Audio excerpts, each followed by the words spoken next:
बिस्मिल्लाहिर्रहमानिर्रहीम, अस्सलाम वालेकुम Pakistan. A very good morning to all of you. कैसे हैं आप तमाम लोग? उम्मीद करती हूँ बिल्कुल खैर खैरियत से होंगे, ठीक ठाक होंगे। मालिक परवरदिगार आप तमाम लोगों को अपने हिफ्ज़ अमान में रखे, जहाँ कहीं भी रखे, अपने प्यारों के साथ, अपने दोस्तों के साथ, अपने उन रिश्तों के साथ कि जिनके साथ आप बेतहाशा खुश रहना चाहते हैं। खुश रहें, आबाद रहें, खुशियाँ बांटें, आसानियाँ बांटें। हमेशा नई सुबह के साथ जब मैं आप लोगों के दरमियान हाजिर होती हूँ तो मेरा आप तमाम लोगों को एक यही मैसेज होता है कि खुश रहा करें, क्योंकि खुशी जो है वो ज़िंदगी में बहुत ज़रूरी है। मैं आज अपने इंट्रोडक्शन में या आपसे जो मेरी ये वाला जो मोमेंट होता है ना, स्टार्ट वाला, ये मोमेंट इसलिए बहुत मुझे पसंद आता है और अच्छा लगता है क्योंकि इसमें मैं आप लोगों से कॉन्वर्जेशन कर रही होती हूँ। फिर इसके बाद हमारे ज़ाहिर है गेस्ट लाइनअप होते हैं, हम गेस्ट के साथ आप लोगों के साथ कॉन्वर्जेशन करते हैं, मज़े मज़े की बातें करते हैं, रेलिवेंट क्वेश्चंस करते हैं। लेकिन ये वाला जो पार्ट है ना, इसमें मैं आप लोगों से गुफ्तगू कर रही होती हूँ, तो मुझे बहुत अच्छा लगता है अपनी ऑडियंस से इंटरेक्ट रहना, अपनी ऑडियंस के साथ बात करना। मैं आप लोगों के साथ आज एक छोटा सा वाकया शेयर करना चाहती हूँ। एक बहुत बड़ा नाम, तैमूर लिंग। तैमूर लिंग जब जंग के लिए निकले तो उन्होंने एक के बाद एक, यानी वो कहते हैं ना, यके बाद दीगरे, उन्होंने बहुत सारी शिकस्तें खाई, उनको बहुत नाकामी का सामना करना पड़ा, उनको फेलियर्स मिले। उसके बाद उनको वही हुआ जो हम सबके साथ होता है कि जब आप किसी भी चीज़ को हासिल करने के लिए निकलते हैं या किसी भी जंग के लिए निकलते हैं या आप किसी भी चीज़ की जुस्तजू में निकलते हैं, तो आप जब नाकाम हो जाते हैं तो आपको हो जाती है मायूसी। जबकि मैं हमेशा कहती हूँ कि मायूसी कुफ्र है, तो मायूसी नहीं करनी चाहिए, लेकिन वो उनको भी मायूसी हो गई। एक गार में पनाह लिए बैठे थे, उनकी जो सल्तनत थी उसका एक बहुत सारा हिस्सा जो है वो दुश्मनों के कब्जे में चला गया था। स्पेशली जो उनके दोस्त थे वो दुश्मन बन चुके थे। अब चारों तरफ मायूसी के बादल छाए हुए थे। इसी मायूसी की हालत में ना बैठे बैठे उन्होंने एकदम देखा कि एक चींटी जो है वो दीवार पर चढ़ने की कोशिश कर रही है, बार बार गिर रही है, फिर दोबारा नए सिरे से कोशिश कर रही है, फिर गिर रही है, फिर दोबारा नए सिरे से कोशिश कर रही है। यानी कि वो हिम्मत नहीं हार रही, वो मायूसी नहीं कर रही, वो अपनी नाकामी को, अपने फेलियर को अपनी किस्मत समझ के नहीं बैठ गई। वो बार बार कोशिश पे कोशिश किए जा रही है और आगे बढ़ती जा रही है।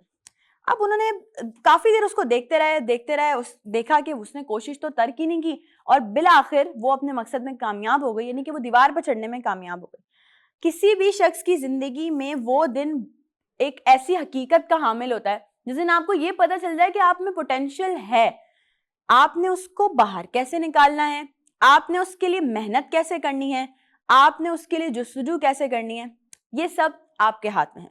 सारी हमारी जितनी पूरी जिंदगी है ना, हमारी नाकामी, हमारी कामयाबी, इन सब का ताल्लुक है हिम्मत से, हौसले से और कोशिश से।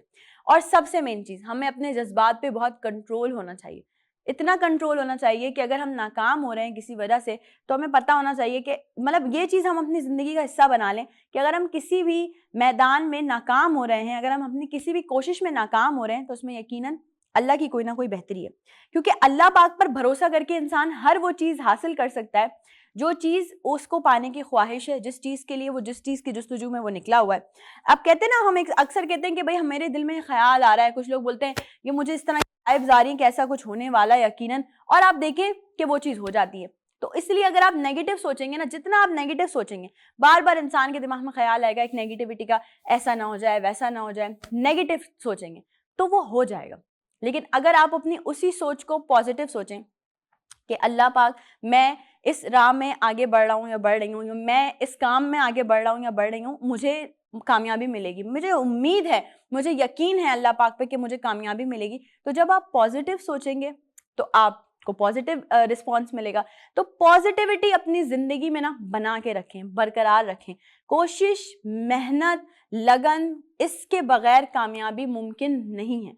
अगर आपने अपनी ज़िंदगी में कोशिश, अगर आप सब कुछ किस्मत पे छोड़ के बैठ जाएंगे ना, तो मैं नहीं समझती कि आप आगे बढ़ सकते। ठीक है, किस्मत बड़ा मैटर करती है, आपके नसीब में जो चीज़ होगी, आपकी किस्मत में जो चीज़ होगी वो आपको ज़रूर मिलेगी। भले देर से मिले, भले जल्दी मिले, भले बहुत ही देर से मिले, लेकिन मिलेगी ज़रूर। तो अपनी किस्मत पे तो भरोसा आपने रखना ही है, लेकिन साथ साथ खुद भी कोशिश करनी है। अपनी कोशिशें जारी रखें, अपनी ज़िंदगी में कोशिश करें कि पॉजिटिव लोगों को ही अपने साथ रखें, क्योंकि आपको अपने आसपास के लोगों से जो एनर्जी मिलेगी वो पॉजिटिव होगी तो आप पॉजिटिव सोचेंगे। लेकिन अगर वो एनर्जी नेगेटिव होगी, अगर आप नेगेटिविटी की तरफ नहीं भी जाना चाहेंगे, तो आप अपने सराउंडिंग्स की वजह से नेगेटिव वाइब्स में चले जाएंगे, जस्ट बिकॉज ऑफ दैट, क्योंकि आपके आसपास के लोग आपको ये फील करा रहे होंगे कि यार ये चीज़ ऐसे नहीं है, ऐसे, वो आपको नेगेटिव वाइब्स दे रहे होंगे, जबकि नेगेटिव वाइब्स नहीं देनी।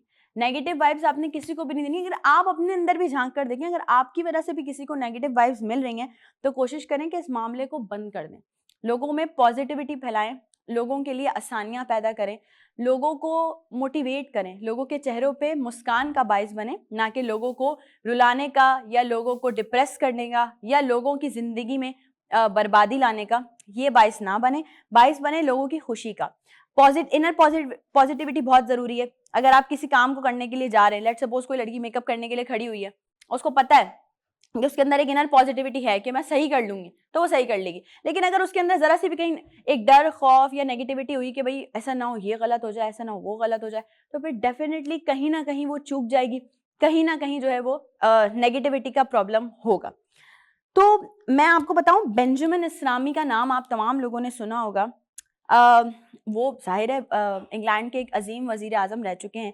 उन्होंने अपनी ज़िंदगी का आगाज़ किया था एक राइटर की हैसियत से, लेकिन इस मैदान में वो ज़्यादा कामयाबी हासिल ही नहीं कर सके क्योंकि उनकी किताब को पब्लिक जो है वो नहीं मिली, पब्लिकली एक्सपोज नहीं किया गया।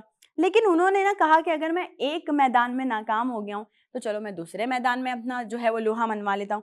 उन्होंने अपने अंदर एक सोच पैदा कर ली थी, उन्होंने अपने अंदर एक पॉजिटिविटी पैदा कर ली थी कि मैं कुछ करके रहूंगा, मैं प्राइम मिनिस्टर बन के रहूंगा। अब जब उन्होंने स्टार्ट किया 1837 में, तो मेडस्टोन से उनको पार्लियामेंट का मेंबर मुंतखब किया गया।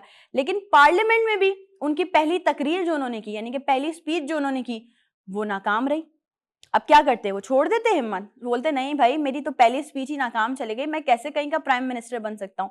लेकिन उन्होंने नहीं छोड़ी, वो बददिल नहीं हुए, उन्होंने अपनी जिद्दोजहद जारी रखी, उन्होंने अपनी मेहनत जारी रखी। उन्होंने सोचा कि नहीं, अब जब मैंने एक फैसला कर लिया है कि मैं अपनी रेलिवेंट फील्ड से हट के एक कंट्री को ओन करूंगा, वहाँ का प्राइम मिनिस्टर बनूंगा, वहाँ के लोगों के लिए आसानियाँ पैदा करूंगा, उन्होंने कहा मैंने करना है। फिर वो बने दारुल उलूम के लीडर, उसके बाद वो महकमा माहौलियात के एक ऑफिसर मुंतखब हुए और आखिरकार अपनी मंजिलों को मतलब लेके जो चलते रहे मंजिल की तरफ, आखिरकार वो प्राइम मिनिस्टर बन गए। ठीक है, तो अब उन्होंने, जब उनसे पूछा गया कि आप अपनी कामयाबी को कैसे देखते हैं, तो उन्होंने एक जुमले में अपनी कामयाबी को बयान किया कि कामयाबी का दारो मदार है मकसद पर साबित कदम रहना। मकसद पर साबित कदम रहेंगे आप तो आपकी कामयाबी आपसे कोई नहीं छीन सकता। आपकी जुस्तजू, आपकी मेहनत अगर पक्की है, अगर आप एक बिल्कुल अपने पाथ पे सीधा स्ट्रेट फोकस रखा हुआ है, तो आपकी ज़िंदगी में बहुत आसानियां पैदा हो सकती हैं। आज का दिन है, स्पेशली हम डेडिकेशन करती हूँ मैं अपने इंट्रो में। आज जो है इंटरनेशनल चैरिटी डे है, तो कोशिश करें कि ज़िंदगी में छोटी छोटी ये जो नेकियां हैं या छोटी छोटी खुशियां हैं, ये लोगों में बांटते रहा करें। चैरिटी करें, दिखावे की चैरिटी ना करें, वाकई उन लोगों की हेल्प करें जिन्हें हेल्प की ज़रूरत है। ब्रेक पे जा रहे हैं, ब्रेक से वापस आएंगे, आप तमाम लोगों के साथ कुछ डिफरेंट गेस्ट होंगे, उनसे मुलाकात करवाएंगे, मज़े मज़े के सवालात करेंगे। आपने कहीं नहीं जाना, नई सुबह के साथ रहना।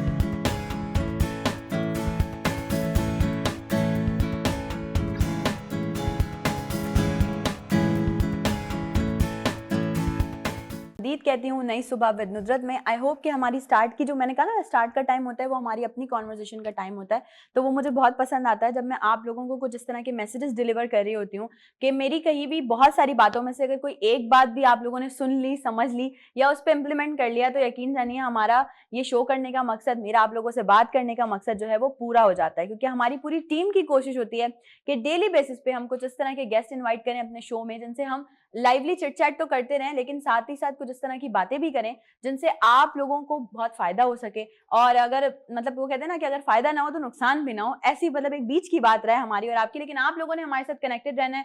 शो में आप शामिल हो सकते हैं लाइव कॉल्स के जरिए, इसके साथ साथ सोशल मीडिया पे आप हमारे इंस्टाग्राम पे, यूट्यूब पे, फेसबुक पे भी कनेक्टेड रह सकते हैं, क्योंकि आज हमारे स्टूडियो को बहुत ऐसी मजे मजे की पर्सनालिटीज ने ज्वाइन किया, जिनसे काम की बातें भी होंगी, साथ साथ हम उनकी लाइफ के बारे में भी कुछ बात करेंगे। लेकिन आप लोगों का साथ बहुत जरूरी है, हमारी पूरी टीम की मेहनत होती है, एक वेल एग्जीक्यूटेड शो हम आपके सामने प्रेजेंट करते हैं, डेली आपका हमारा साथ होता है।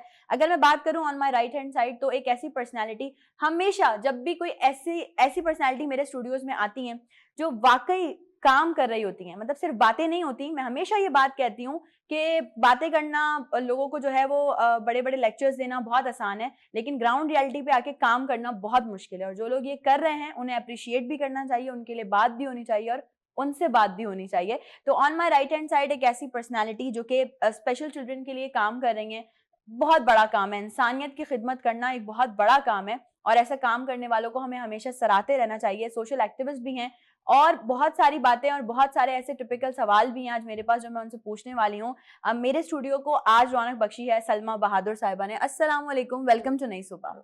वालेकुम अस्सलाम। कैसी हैं आप? मैं ठीक thank you for coming ma'am. आपसे बहुत सारी बात होगी, हमारे साथ और भी मेहमान मौजूद हैं, उनका भी मैं आपसे इंट्रोडक्शन कराऊं। हम हमेशा अपने शो में बात कर रहे होते हैं कि एजुकेशन बहुत इंपॉर्टेंट है। पाकिस्तान का एजुकेशन सिस्टम सही होना बहुत जरूरी है। बहुत सारी ऐसी कमियां हैं, बहुत सारी ऐसी खामियां जिन्हें हमने ही सही करना है। ये नहीं करना हमने कि हम बोलेंगे ठीक है भाई, जो बिगड़ा हुआ है बिगड़ा ही रहने दो। अब अगर आपको कुछ लगता है कि आप पाकिस्तान के लिए कुछ कर सकते हैं, तो उठें, निकलें बाहर, काम करें, बात करें। आपको जरूर कोई ना कोई ऐसा बंदा, ऐसी बंदी मिलेगी जो सपोर्ट भी करेगी और कोई प्लेटफॉर्म भी प्रोवाइड करेगी। एक बहुत इंपॉर्टेंट टॉपिक है, हमारे बहुत सारे स्टूडेंट्स जो हैं वो इस चीज को लेके बड़े कंसर्न रहते हैं। बहुत सारी यूथ हमें इस वक्त देख रही होगी, उनके लिए आज ये बहुत यूजफुल होने वाला है, क्योंकि हम बात करने वाले हैं आइल्स पे। आइल्स स्पेशलिस्ट हैं, एजुकेशन कंसल्टेंट हैं, हमारे साथ अली हैदर मौजूद हैं। अस्सलाम वालेकुम, वेलकम टू नई सुबह। Thank you for coming. बहुत सारी बातें आपसे भी करनी है हमने, बहुत सारे सवालात हैं। अच्छा जी, अब आते हैं एक ऐसी चीज की तरफ जिसे अनाउंस करते हुए मैं तो बड़ा खुश हो रही हूँ, क्योंकि मुझे उस चीज का बहुत शौक है। और आज मैंने अपनी सारी जो पर्सनल सवाल है ना, आज मैंने कोई जो है ना वो स्क्रिप्टेड सवाल उनसे नहीं पूछने, सारे जो पर्सनल सवाल है ना, जो पर्सनल कंसर्न है मेरे, वो मैं उनसे पूछने वाली हूँ। एक ऐसी यंग लेडी हमारे दरमियान इस वक्त मौजूद हैं जो कि पता नहीं कितने टाइम से टूरिज्म के शोबे से वाबस्ता हैं, और ये उन्होंने सिर्फ शौक में कर रही हैं। और वो पाकिस्तान की वाहिद ऐसी फीमेल है जो अपनी फैमिली, अपने बच्चों के साथ ट्रैवल कर रही हैं, और ना सिर्फ खुद कर रही हैं बल्कि लोगों को ये बता भी रही हैं कि अगर जो चीजें मुझे फेस करने को मिल रही हैं, या मेरी वजह से अगर किसी का कोई फायदा हो जाए, उसकी जो वो उसका टूर है वो पूरा प्रॉपर प्लान हो जाए, तो मैं किसी के काम आ सकूं, तो अच्छी बात है। तो उनसे मेरी शो से पहले चिट चैट हो गई थी। अभी मैं आपसे करवाती हूँ उनका इंट्रोडक्शन। वो टूरिस्ट हैं और अपनी फैमिली के साथ, अपने बच्चों के साथ ट्रैवल कर रही हैं। पूरे पाकिस्तान में उन्होंने ट्रैवल किया है। बहुत सारी बातें उनसे भी करेंगे। फातिमा अली, अस्सलाम वालेकुम, वेलकम टू नई सुबह। वालेकुम अस्सलाम, बहुत शुक्रिया। Thank you so much for coming ma'am. पहले आपकी तरफ आते हैं, सबसे पहले आपसे बात करते हैं। मुझे बताइएगा कि आप कितना टाइम हो गया है ये कार्य खैर करते हुए, ये इंसानियत की खिदमत करते हुए? मुझे more than 30 years. Wow, that's great. 1993 में मैंने ज्वाइन किया था, और आफ्टर मैट्रिक मैंने इसी फील्ड को चूज़ किया कि मुझे इस फील्ड में जाना है और स्पेशल पर्सनस के लिए काम करना है। वजह ये थी कि मैं खुद भी पोलियो से अफेक्टेड हूँ, और आई फील के जो ये वाला तकलीफ़ है या सफ़र है, मैं महसूस कर सकती हूँ, मतलब दूसरों से बेहतर तरीके से काम कर सकती हूँ। और आप उस चीज़ से रिलेट भी कर सकती हैं ना, क्योंकि आपके साथ एक चीज़ खुद है, तो आप जब सामने वाले को किसी को देखेंगी तो आपको उसका दर्द फील होगा। जी, ऐसा ही है, बिल्कुल यही था। तो मैम मुझे ये बताएं कि अब जैसे आपने कहा कि आप मैट्रिक के बाद आपने ये फील्ड चूज की, हमारे तो बहुत सारे लोगों का वो ही होता है कि डॉक्टर बन जाएं, इंजीनियर बन जाएं, इस तरह की रेलिवेंट फील्ड्स में चले जाएं। बहुत कम लोग होते हैं जिनके जहन में ये ख्याल आता है कि हम किसी की हेल्प आउट कर सकते हैं, क्योंकि ये तो एक कार्य खैर है ना, इसमें कोई आपको जो है कोई अर्निंग नहीं होती है, कोई आपकी कोई लगी बंदी जॉब नहीं है। तो आपने मतलब एक तो ये रीजन हो गया कि क्योंकि आप खुद एक इफेक्टेड हैं, लेकिन कोई एक होता है ना टर्निंग पॉइंट आपकी जिंदगी का कि भाई ये सुन के या ये सोच के मैंने चूज की ये चीज के मैं काम करूंगी बच्चों के। एक्चुअली जब मैंने अपनी फील्ड का स्टार्ट किया ना, तो मैं अपनी ट्रीटमेंट के लिए एक ऐसे एनजीओ में गई जहाँ पे मुझे खुद फिजियो की ज़रूरत थी। तो इट वाज ऐसा था कि मेरा जब मैंने फर्स्ट टाइम अपने एक अडोप्टेशन होती है ना, ब्रेस जो मैंने अभी भी पहना है, स्टिक में हाथ में पकड़ती हूँ। तो मैंने जब फर्स्ट टाइम उसके अपने पैरों पे चलना शुरू किया ना, मतलब वैसे तो चल सकती हूँ, मगर ब्रेस का जब साथ चलना शुरू किया तो मेरे लिए बहुत एक टर्निंग पॉइंट था। तो मैंने कहा जब मेरी लाइफ में चेंज आ सकता है, अल्लाह ताला ने कोई ऐसा निज़ाम बनाया हुआ था, क्योंकि मुझे तो लगता था बचपन में कि कभी मैं प्रॉपर्ली चल नहीं सकूंगी ना। और उसी टाइम पे फिर मैंने सोचा कि जब मेरी लाइफ में चेंज हो सकता है, मैं ज़रूर है कि जहाँ तक हो सकता है मैं भी दूसरों की लाइफ में कुछ चेंज लाने की कोशिश करूं। क्या बात है, बड़ी बात है। औरों के लिए रखते हैं जो प्यार का जज्बा, वो लोग कभी टूट कर बिखरा नहीं करते। ऐसा ही है। बिल्कुल ऐसा ही है। अच्छा मुझे फातिमा प्लीज सबसे पहले आपसे मैं इसलिए पूछना चाहूंगी कि अभी तक मतलब ये जो शौक आपको डेवलप हुआ, जैसे मैंने मैम से पूछा, तो अब आप हमें बताएं कि ये टूरिस्ट बनने का या सियाहत का जो शौक है, वैसे तो ये बाय बर्थ ही होता है, घूमना फिरना सबको पसंद होता है, ट्रैवलिंग, लेकिन ये ऐसे कैसे डेवलप हुआ जो आप काम कर रही हैं? बेसिकली 16 साल की उम्र से मैंने अपना ट्रैवल स्टार्ट किया था विद फ्रेंड्स कजन्स के साथ। हम ऐसे ही बस घूमने निकल जाया करते थे। और वैसे देखा जाए तो शहरी ज़िंदगी से जब आप चले जाएं ना किसी ग्रीनरी की तरफ, पहाड़ों की तरफ, तो वहाँ पर फेक आपको चीज़ें नज़र नहीं आती। So you like feel lively. आप दुनिया की टेंशन से, इवन के मैं आज भी अगर इतने हर्डल्स काम के बाद चली जाऊँ घूमने फिरने ऐसी जगह पे जहाँ पर ग्रीनरी हो, पानी हो, पहाड़ हो, मैं बहुत फ्रेश फील करती हूँ अपने आप को। ऐसा ही ये शौक इसी तरह होता रहा। पहले तो हम सिर्फ घूमने जाते थे, फिर हमने नई नई जगहें एक्सप्लोर करना शुरू कर दी, क्योंकि नॉर्थ पाकिस्तान अपने आप में एक बहुत खूबसूरत मुल्क है।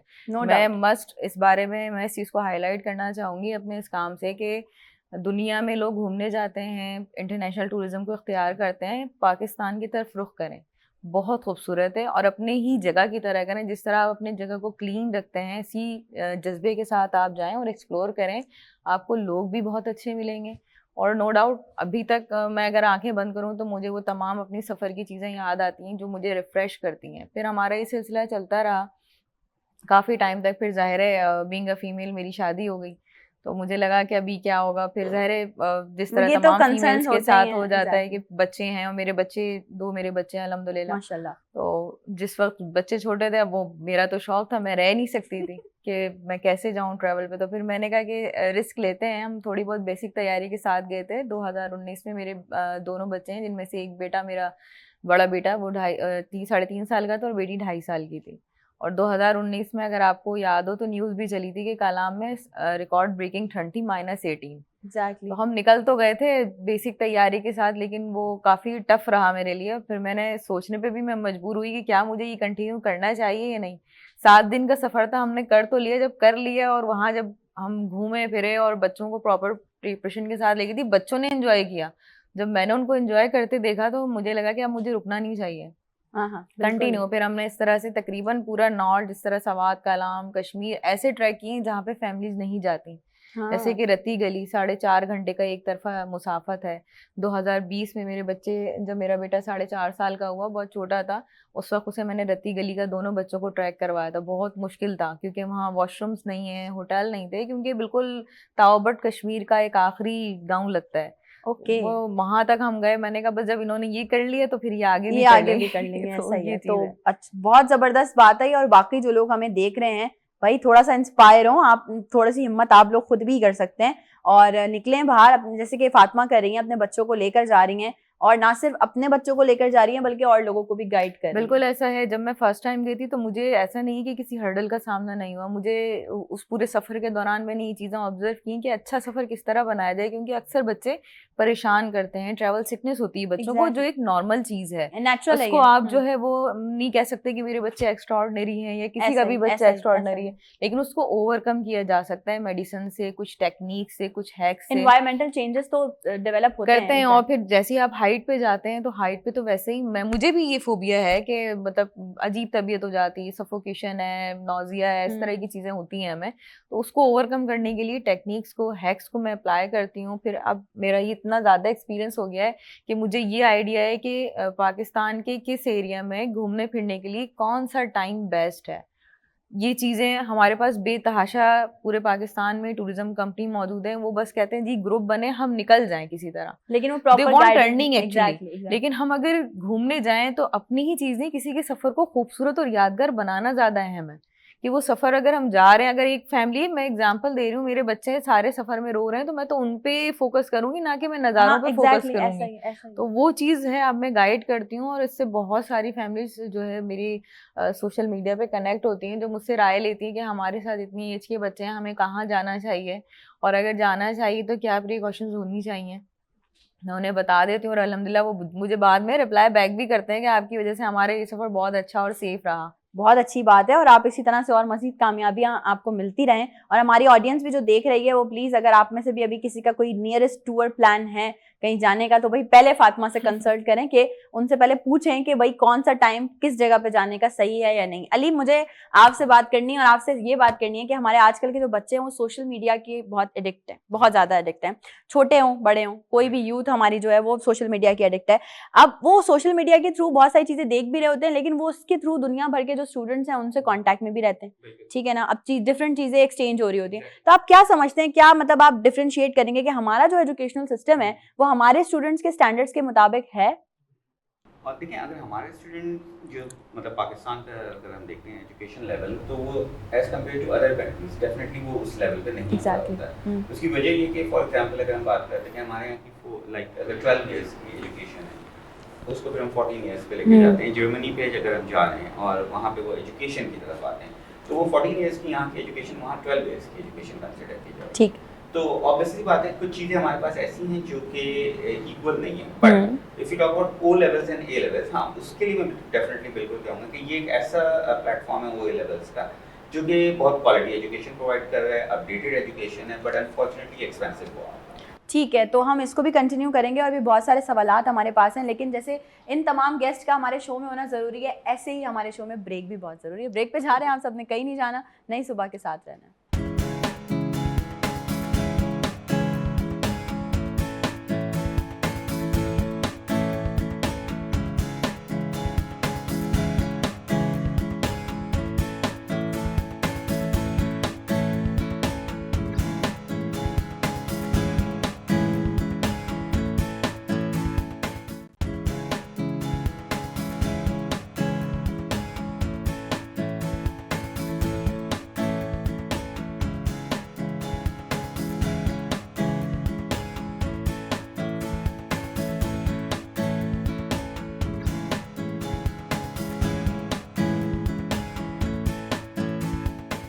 Once again welcome back. एक बार फिर से आप तमाम लोगों को खुशामदीद कहती हूँ नई सुबह विद नुदरत में। एंड आई होप कि अभी जो छोटी छोटी सी बातें हमने की हैं वो आप लोगों ने बहुत एंजॉय की होंगी। अभी आगे और बहुत सारी हमने बातें करनी। हम अली से बात कर रहे थे। अली, मुझे बताइए क्या हमारा एजुकेशन सिस्टम बेसिकली ऐसे किसी स्टूडेंट को सपोर्ट करता है जो इंटेलिजेंट है, जिसके पास टैलेंट है, जिसको मतलब आगे बढ़ने का शौक है, लेकिन वो ऑब्वियसली फीसेस अफोर्ड नहीं कर सकता, तो क्या हमारा एजुकेशन सिस्टम अभी उस जगह पर है कि वो किसी ऐसे स्टूडेंट को सपोर्ट कर सके? यस, ऐसे हैं हमारे पास डिफरेंट सेंटर्स, जैसे कि मैं खुद अपना सेटअप रन कर रहा हूँ Student Nest as an educational consultant and IELTS training centre. तो वहाँ पे हम लोग ये करते हैं कि अगर हमारे पास कोई ऐसे केसेस आते हैं कि कुछ स्टूडेंट्स जो कि मतलब लैंग्वेज कोर्स करना चाह रहे हैं लेकिन वो फीस अफोर्ड नहीं कर पाते हैं, तो कुछ स्टूडेंट्स को हम फ्री ऑफ कॉस्ट जो है उनको हम ये सर्विसेज प्रोवाइड करते हैं। ठीक हो गया। मैनेजमेंट को पता होता है, मुझे पता होता है, क्लास में किसी को भी नहीं पता होता है कि ये बहुत अच्छी बात, एग्जैक्टली। तो इसी तरह डिफरेंट मैं कहूँगा कि हमारे पास इंस्टीट्यूट्स हैं, डिफरेंट सेंटर्स हैं जो इस कहना चाहिए काम पे वर्कआउट कर रहे हैं कि वो इस तरह स्टूडेंट्स की हेल्प कर रहे होते हैं। एंड ये एक अच्छा इनिशिएटिव है व्हिच वी आर टेकिंग। ये सीरियसली बहुत अच्छी बात है। फातिमा, आप जरा मुझे प्लीज बताइएगा, क्योंकि जैसे एजुकेशन किसी भी फील्ड के लिए बहुत ज़रूरी है, ठीक है ना। तो आप भी ज़ाहिर है एक बीइंग अ टूरिस्ट, आपको भी बहुत सारी चीज़ों की नो हाउ है, तो उसके लिए आपको एजुकेशन मस्ट है, आपके लिए भी और आगे लोगों के लिए भी।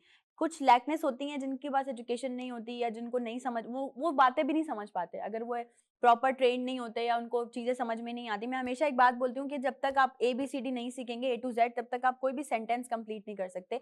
तो ऐसे ही जब तक आप किसी भी फील्ड में उसकी बेसिक्स नहीं पता होंगी आपको, तो आप कुछ आगे नहीं बढ़ सकते। तो बेसिकली जो टूरिज्म है, ये आपने जैसे बिल्कुल सही बात बोली। पड़ोसी ममालिक की बात कर लें, बहुत सारे ऐसे लोग हैं जिनके कमेंट्स देखे हमने फेसबुक पे या किसी भी सोशल मीडिया प्लेटफॉर्म पे कि भाई वो कश्मीर की जब बात आती है तो वो एकदम उनका एक चेहरे के एक्सप्रेशंस बदल जाते हैं कि अरे वो बहुत खूबसूरत जगह है, ये है।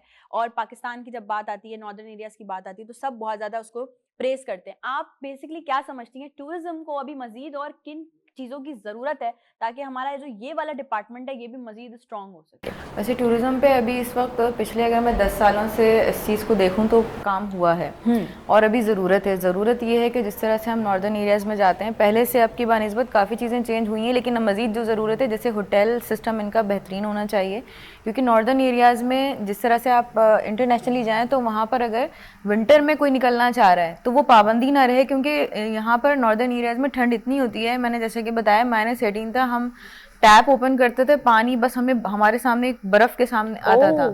और वो मेरी जिंदगी का पहला बच्चों के साथ सफर था। वैसे भी बहुत सारी चीजें होती हैं, आपको फ्रेश होना होता है, तो जब वो पानी ही बर्फ बन के निकल रहा है तो ये सबसे ज्यादा मुश्किल कुन मरहला हो जाता है। तो इस चीज पे वर्कआउट किया जाए, इस तरह का आइसोलेशन सिस्टम टाइप के होटल्स प्रोवाइड किए जाएं कि अगर विंटर में भी कोई निकलना चाह रहा है तो वो बिना इसके निकल जाए, कि एटलीस्ट चलो पूरा दिन वो एक्सप्लोर करे और रात में वो एक गर्म कमरे में सो जाए ताकि बीमार ना हो सके। क्योंकि हम लोग हैं यहाँ पे आर्टिफिशियल लोग, जब हम नेचर के करीब जाते हैं तो नजला जुकाम ये चीजें कॉमन है, इसको हम नहीं नेग्लेक्ट कर सकते। तो इस तरह का सिस्टम होना चाहिए। प्लस रूट्स के ऊपर काम किया जाए। बहुत खराब रास्ते हैं, बहुत सारी जगह बहुत इंपॉर्टेंट है। बहुत खराब रास्ते हैं, इतने खराब रास्ते हैं कि अब तो खैर कराकोरम हाईवे अगर मैं गिलगित की बात करूं बन गया है, इस सवात पे भी बहुत अच्छा काम हो गया, लेकिन बहुत सारे एरियाज अभी भी ऐसे हैं जो इंटरकनेक्टेड हैं ही नहीं।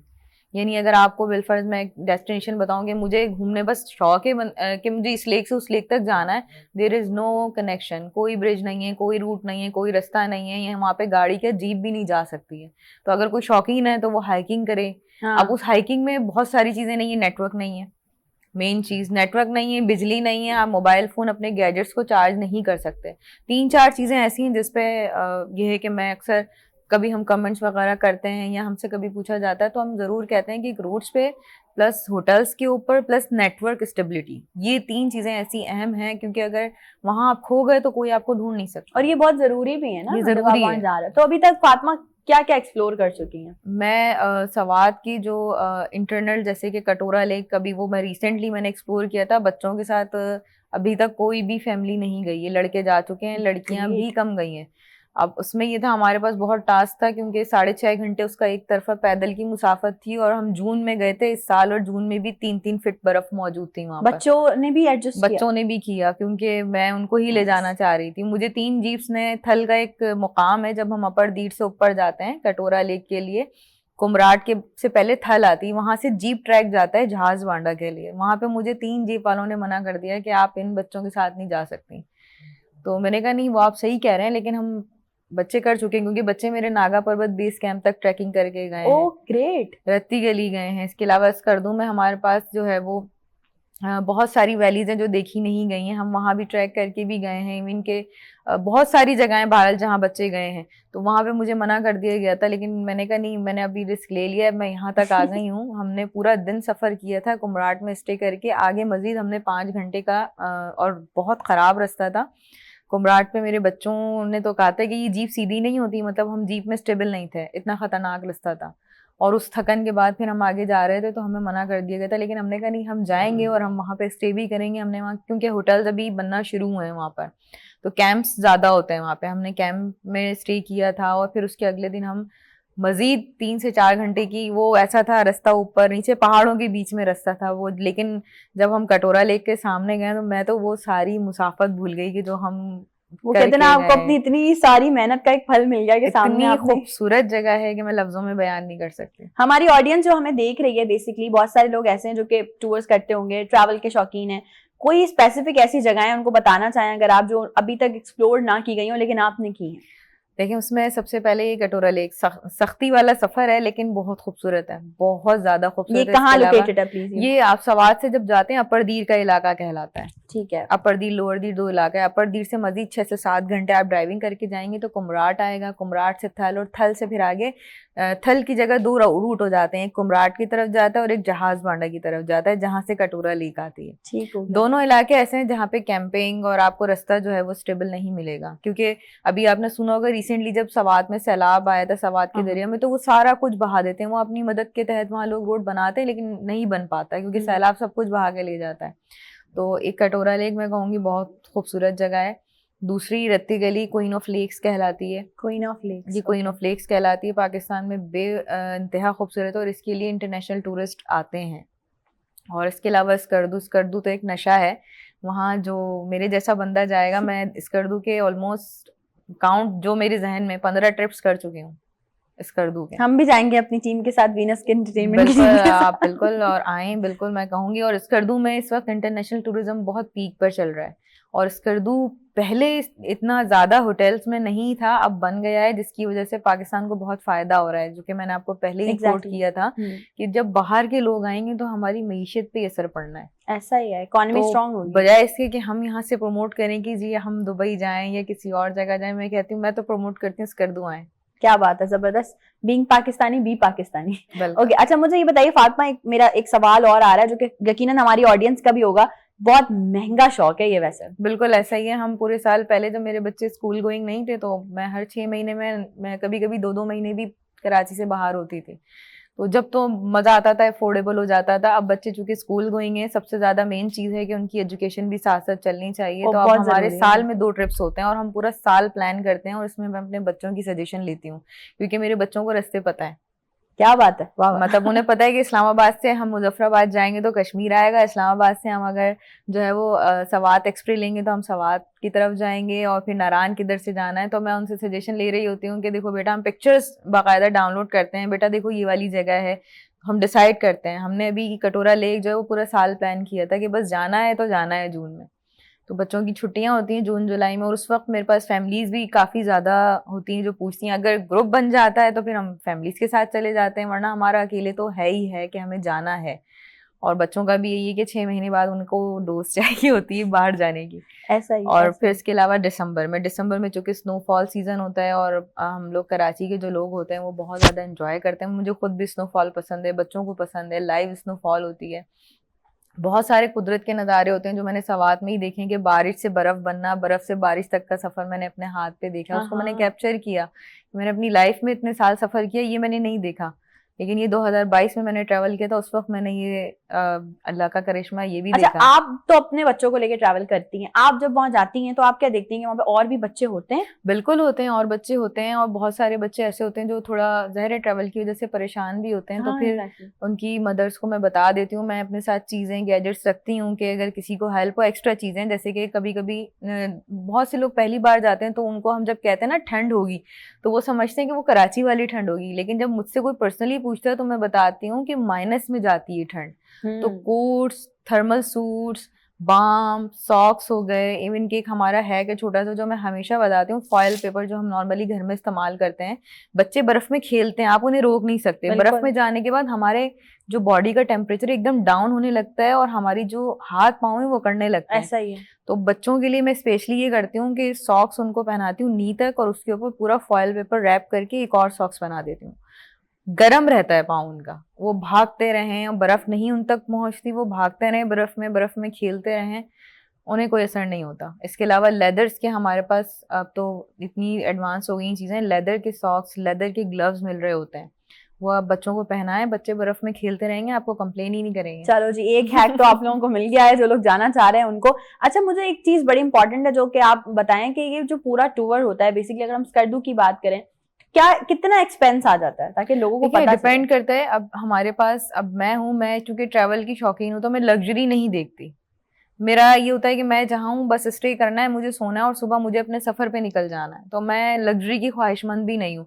अब हमारे पास अगर कोई पूछता है तो उसमें ये होता है कि लग्जरी चाहिए उन्हें, स्टैंडर्ड होता है ना, उसी स्टैंडर्ड के हिसाब से एक नॉर्मल, एक मिनिमल बजट अगर हम डिसाइड सिंपली इस्लामाबाद से एक मिनिमल, मैं अपना अगर बताऊं कि मैं जाती हूँ, मैं खुद गाड़ी हायर करती हूँ, कभी कुछ रास्ते तक तो मैं चलाती हूँ, ड्राइवर को थकने नहीं देती कि भाई अब इससे आगे खाइए, अब मैं जिम्मेदार नहीं, अब तुम चलाओ। तो हमारा तो ये होता है, मुझे तो हम लोग जो करते हैं हमारे, जो मैं अपना पर्सनल बताऊं तो समहाउ अभी मैं कुमराट गई थी तो मैंने 50,000 का एक्सपेंस था मेरा।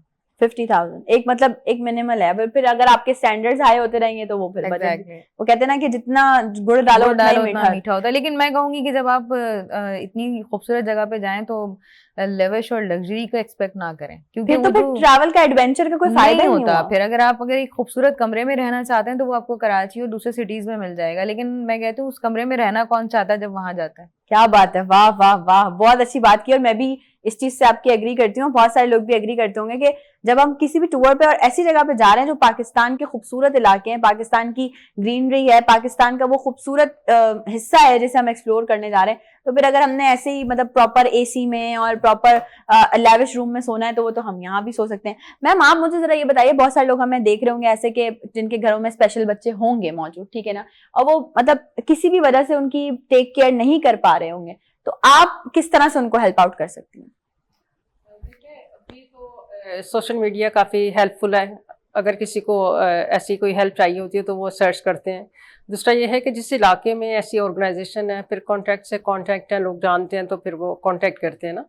तो ये है कि अभी देखा जाए तो कराची में भी काफ़ी इदारे ऐसे हैं ना जो स्पेशल बच्चों के लिए काम कर रहे हैं। बिल्कुल। तो लोग कॉन्टैक्ट करते हैं तो फिर आते हैं हमारे पास। अच्छा, अब डिसेबल बेसिकली बच्चे जो होते हैं, हम अभी इस चीज में अभी हम हैं कि अगर हमने एक डिसेबल बच्चा या बच्ची देख लिया तो हम समझते हैं अरे इसकी तो जिंदगी खत्म, ये कुछ नहीं कर सकता या कर सकती, ना वो आजाद रह सकता है ना वो इंडिपेंडेंट बन सकता है। लेकिन आप चूंकि सबके लिए एक मिसाल है कि आपने खुद चीजें की और ना सिर्फ अपने लिए की बल्कि लोगों के लिए भी की, तो जो बच्चे या जिन बच्चों के पेरेंट्स हमें देख रहे हैं जिनके घरों में डिसेबल बच्चे हैं, या वो ये सोचते हैं कि बस अब हमारा बच्चा डिसेबल है, चाहे वो कोई भी किसी भी किस्म की डिसेबिलिटी हो, तो बस उसकी जिंदगी खत्म हो गई, उन्हें वो लोग इंडिपेंडेंट, खुद मुख्तार, आजाद कैसे बना सकते हैं? देखिए, सबसे पहली बात तो ये है कि अगर पेरेंट्स जो है ना, पेरेंट्स इस बात को समझे कि हमारा बच्चा स्पेशल है और जितनी जल्दी हो सके उसे एक्सेप्ट कर लें कि स्पेशल है, इसे हमारी स्पेशल गाइडेंस की, स्पेशल सपोर्ट की ज़रूरत है। तो ये ज़रूर है कि हमारे जो नॉर्मल बच्चे हैं हम उन्हें एजुकेशन देते हैं, उनकी हेल्थ का ख्याल करते हैं। इन बच्चों की हेल्थ का तो डेफिनेटली समटाइम ऐसा होता है कि पूरी लाइफ भी ख्याल करना पड़ता है। अगर कोई बच्चा ऐसा है जो फिजिकली डिसेबल है तो उसके साथ तो ये है कि आपको फिजियोथेरेपी प्रॉपरली, समटाइम ऐसा होता है लॉन्ग टाइम के पूरी लाइफ के लिए भी चाहिए होती है। अगर कोई सीपी बच्चा है, सीपी पे मैं थोड़ी सी बात करना चाहूँगी। सीपी एक्चुअली सेरेब्रल पॉलिसी है जो बाय बर्थ भी और आफ्टर बर्थ भी और मतलब ड्यूरिंग बर्थ भी हो सकती है। तो अगर बच्चा सेरेब्रल पॉलिसी में इन्वॉल्व है तो उसे पूरी लाइफ ज़रूरत होती है हेल्प की ना।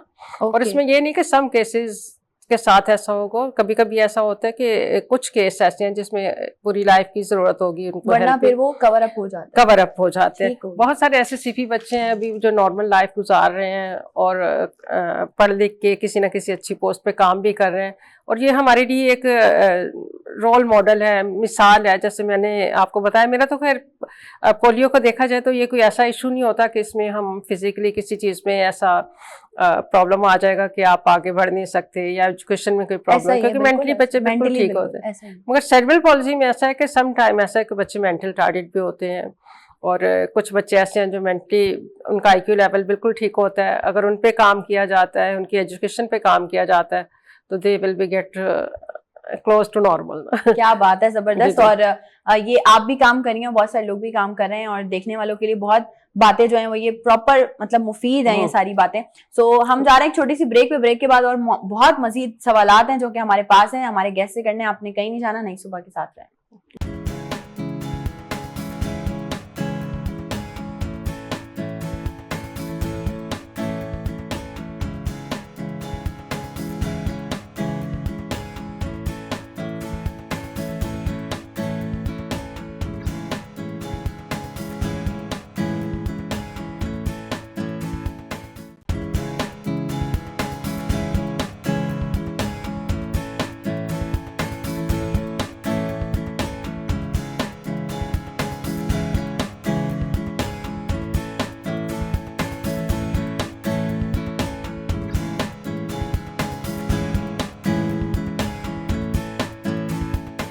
Once again welcome back. एक बार फिर से आप तमाम लोगों को खुशामदीद कहती हूँ नई सुबह विद नुदरत में। सलमा मैम हमारे साथ मौजूद हैं, अली मौजूद हैं, फातिमा से लिए है हमने इजाज़त क्योंकि फातिमा को ऑब्वियसली कहीं जाना था। लेकिन आई होप कि आप लोगों ने जो भी बातें उनकी सुनी होंगी रिगार्डिंग टूरिज्म, बहुत ज़्यादा उससे आप लोगों को अब हैक एक पता चल गया और आप लोगों को एक्सपेंस पता चल गया कि क्या है। लेकिन पाकिस्तान को एक्सप्लोर ज़रूर करें, बजाय इसके कि बाहर कहीं जाएं, पाकिस्तान को एक्सप्लोर करें ताकि आप अपने मुल्क को जो है वो बेहतर तरीके से लोगों के आगे पोर्ट्रे कर सकें।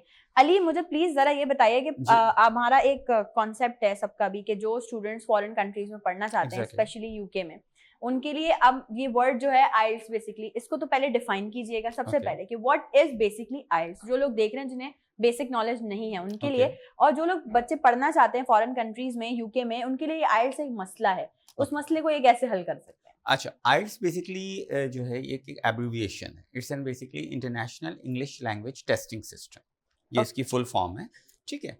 और बेसिकली ये अब एक एम्बेसी की रिक्वायरमेंट है। अगर आपको कनाडा, यूएस या फिर Asian countries, Schengen countries, English countries कहीं पे भी जाना है स्टडी के लिए, या इनकेस आप इमिग्रेशन के लिए जा रहे हैं, तो एम्बेसी की रिक्वायरमेंट होती है कि you need to clear IELTS, right. अब यूके की अगर आप बात करते हैं तो यूके में एक हमारे पास एक चीज़ मैं ऐड करना चाहूँगा कि एक आइल्स है यूके वीआई। यूके वीआई ये होता है जर्नल आइल्स, अगर आप इमिग्रेशन के लिए जा रहे हैं तो, राइट। ठीक। और अगर हम स्टडी की बात करते हैं तो उसमें भी डॉक्टर्स के लिए यूके वीआई आइल्स जो है प्रेफर किया जाता है, अदरवाइज एकेडमिक होता है, राइट। अब आइल्स में हमारे पास 4 डिफरेंट मॉड्यूल्स हैं, listening, writing, reading and speaking. चारों मॉड्यूल्स के अलग अलग कहना चाहिए कि प्रिपरेशन कराई जाती है, ताकि चारों मॉड्यूल्स के बैंड्स होते हैं और ओवरऑल टोटल 9 बैंड्स होते हैं। Each module has 9 bands. अब स्टूडेंट का एक टारगेट होता है फॉर इंस्टेंस कि आपको 7.5, 7, 6.5 बैंड्स लाने हैं, ठीक हो, राइट।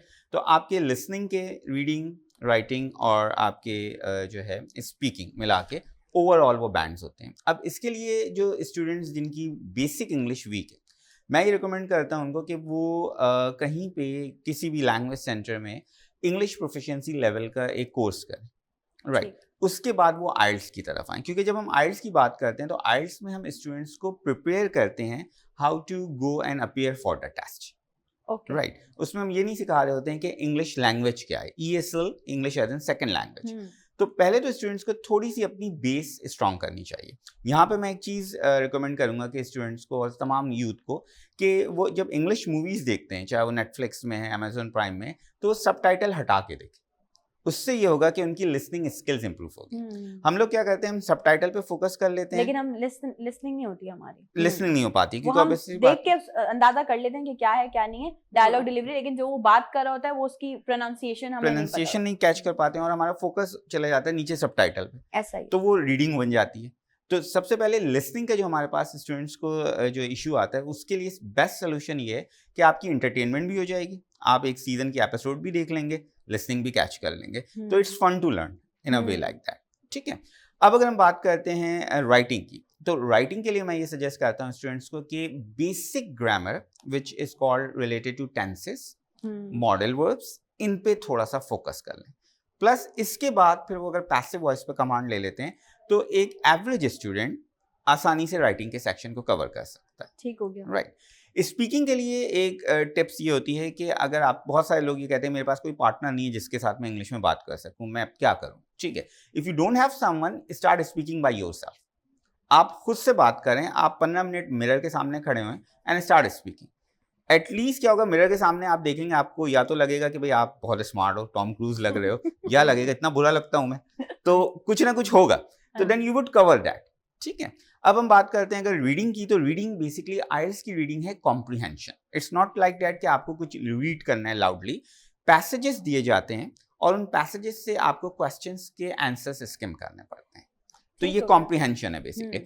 इसके लिए अगेन आपकी ग्रामर, और रीडिंग के लिए मैं ये सजेस्ट करता हूँ कि आप छोटे छोटे स्टोरी बुक्स हो गई वो पिक कर लें, कुछ स्मॉल नॉवेल्स को रीड आउट करें, तो उससे एटलीस्ट आपकी रीडिंग की जो है स्पीड बढ़ेगी, और देन आपका सेंस डेवलप होगा कि आपको वो क्वेश्चन को किस तरह स्किम और स्कैन करके कैच करना है। तो ये कुछ नॉर्मल टिप्स हैं जो हम स्टूडेंट्स को जो है प्रोवाइड करते हैं। बाकी हाँ, जब हमारे पास अगर स्टूडेंट आता है तो definitely provide them proper sessions. और अल्हम्दुलिल्लाह मैं एक बात कहना चाहूँगा आपके चैनल के तवज्जो से कि हमारे स्टूडेंट्स अल्हम्दुलिल्लाह स्टूडेंट के दे आर गेटिंग 7.5। अभी मेरे रिसेंटली स्टूडेंट ने 8.5 लिया है, and he got out of 9 8.5 अल्हम्दुलिल्लाह, आउट ऑफ 9 8.5 बैंड आए हैं रिसेंटली। ग्रेट, जबरदस्त। और ये वो मैंने पहले भी जिक्र किया, इंट्रो में भी कहती हूँ कि ये बेसिकली पाकिस्तान का हमारा वो टैलेंट है कि आप अगर पाकिस्तान के बच्चे को बाहर मुल्क भी भेजना चाह रहे हैं उसकी पढ़ाई के लिए, उसकी अच्छी एजुकेशन और अच्छे फ्यूचर के लिए, तो पाकिस्तान से ही आप उसको इतना ग्रूम करके और इतना उसका फ्यूचर स्टेबल करके भेज सकते हैं। Exactly, definitely, and we do have a lot of talent. हमारे पास यंगस्टर्स जो हैं मेल फीमेल बहुत टैलेंटेड हैं, they need a proper guidance.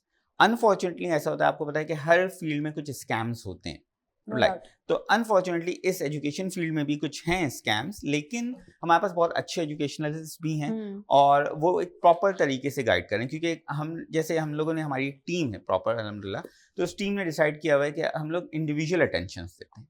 तो इस हमारा जो मेजर है कि स्पीकिंग में वी आर गोइंग 1-on-1, और ये पूरे कराची में नो वन इज डूइंग कि हमारे पास एक बैच में 4 स्टूडेंट से ज़्यादा हम रखते ही नहीं, because we focus on the quality.